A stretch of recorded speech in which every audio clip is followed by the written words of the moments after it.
यदि आप सोच रहे हो कि सर 5 मिनट में हमें 2 मिनट लगने दूंगा, वो जलवायु का इफेक्ट जहां से आपका सवाल बनता है ना। और यदि आपको पसंद आए तो क्लास को लाइक और शेयर करना, और इस प्रकार की क्लास प्राप्त करने के लिए आप लोग हमारे चैनल को सब्सक्राइब करना, और 9 बजे वाले प्रतिज्ञा बैच को जरूर ज्वाइन करना।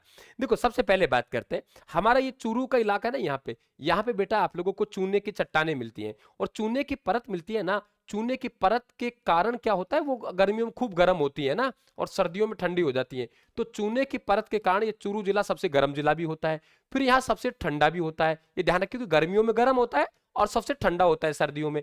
अब भाई 12 महीने में सबसे ज्यादा तापमान और सबसे कम तापमान भी यही है, तो सर्वाधिक वार्षिक तापांतर है। इसी प्रकार से अगर आप लोग जैसलमेर में साइड में जाएंगे तो यहाँ पे रेत मिलती है।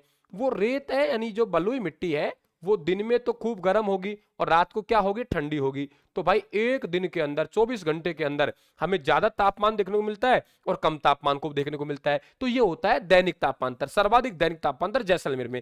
अब चाहे आप लोगों से न्यूनतम पूछे, चाहे आपसे सर्वाधिक पूछे, न्यूनतम और न्यूनतम वार्षिक पूछे, चाहे आपसे दैनिक पूछे, न्यूनतम वार्षिक और दैनिक तापांतर कहां मिलता है, डूंगरपुर में मिलता है।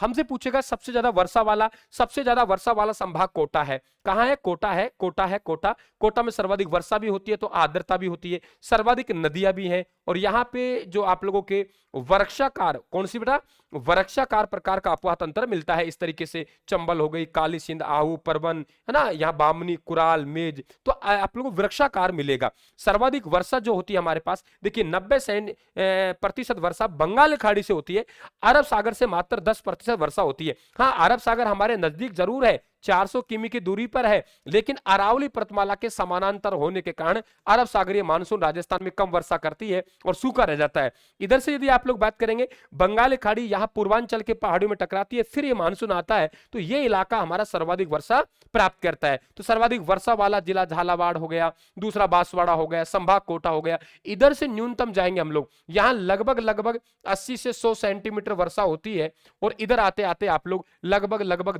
10 से 20 सेंटीमीटर के आसपास वर्षा हो जाएगी। तो आप लोग न्यूनतम आर्द्रता वाला संभाग जोधपुर, न्यूनतम वर्षा वाला संभाग जोधपुर, न्यूनतम वर्षा वाला जिला जैसलमेर, न्यूनतम आर्द्रता वाला जिला जैसलमेर। यहां पे पिपलूद पड़ता है, इसे मारवाड़ का लघु माउंट कहते हैं, क्योंकि पश्चिमी राजस्थान में सर्वाधिक वर्षा, पश्चिमी राजस्थान में सर्वाधिक वर्षा प्राप्त करने वाला स्थान है, तो वो कौन सा है, पिपलूद है, ध्यान रखें आप लोग, ठीक है। इसे लघु माउंट कहते हैं। और माउंट आबू सर्वाधिक वर्षा वाला स्थान है, सर्वाधिक आर्द्र स्थान है, इसे राजस्थान का बारकोनियास कहते हैं, शिमला कहते हैं, हिमालय नगरी कहते हैं। यहाँ पे ठंड है, वर्षा भी ज्यादा होती है, यहाँ पे उपोष्ण कटिबंधीय सदाबहार वन मिलते हैं, यहाँ पे आबू, एनसी, डिकिलेपेट्रा पादप भी मिलता है, ये मालूम होना चाहिए। एक शब्द होता है वृष्टि छाया प्रदेश। वृष्टि छाया प्रदेश का मतलब क्या है, कि जहां अच्छी वर्षा के बिल्कुल साइड में कम वर्षा वाला क्षेत्र होता है, उसे वृष्टि छाया प्रदेश कहते हैं। तो यहाँ पे हमारा ये इलाका है, इसे क्या कहेंगे, वृष्टि छाया प्रदेश कहेंगे, जो अरावली पर्वतमाला के इधर है।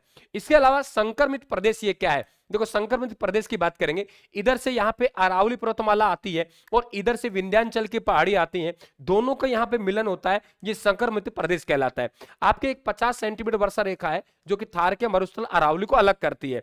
राजस्थान की एवरेज वर्षा की बात करेगा तो 57 से 58 सेंटीमीटर, 57 से 58 सेंटीमीटर ये औसत वर्षा है। तापमान की बात करेंगे 37 से 38 है। यहाँ पे एक 10 सेंटीमीटर की वर्षा रेखा है, जो थार के मरुस्थल की पश्चिमी सीमा निर्धारित करती है। यहाँ 40 सेंटीमीटर वर्षा रेखा है, थार के मरुस्थल के पूर्वी सीमा के है। और ध्यान रखिए यहाँ 50 सेंटीमीटर वर्षा रेखा है, जो अरावली और थार मरुस्थल के बीच में है। 25 सेंटीमीटर की वर्षा रेखा थार के मरुस्थल को दो भागों में विभाजित करती है। शीतकालीन जो पश्चिम विक्षोभ आते हैं, उन्हें हम लोग मावट कहते हैं। रबी की फसल के लिए बहुत लाभदायक है, वो भूमध्य सागरीय चक्रवातों को क्या कहते हैं, मावट कहते हैं। तो इस प्रकार के क्लास प्राप्त करते रहे, और शानदार रिवीजन है। 1 घंटे क्लास को बेटा अगर छोटे छोटे पॉइंटों में लाएंगे तो स्पीड तो बढ़ानी पड़ेगी ना। Thank you.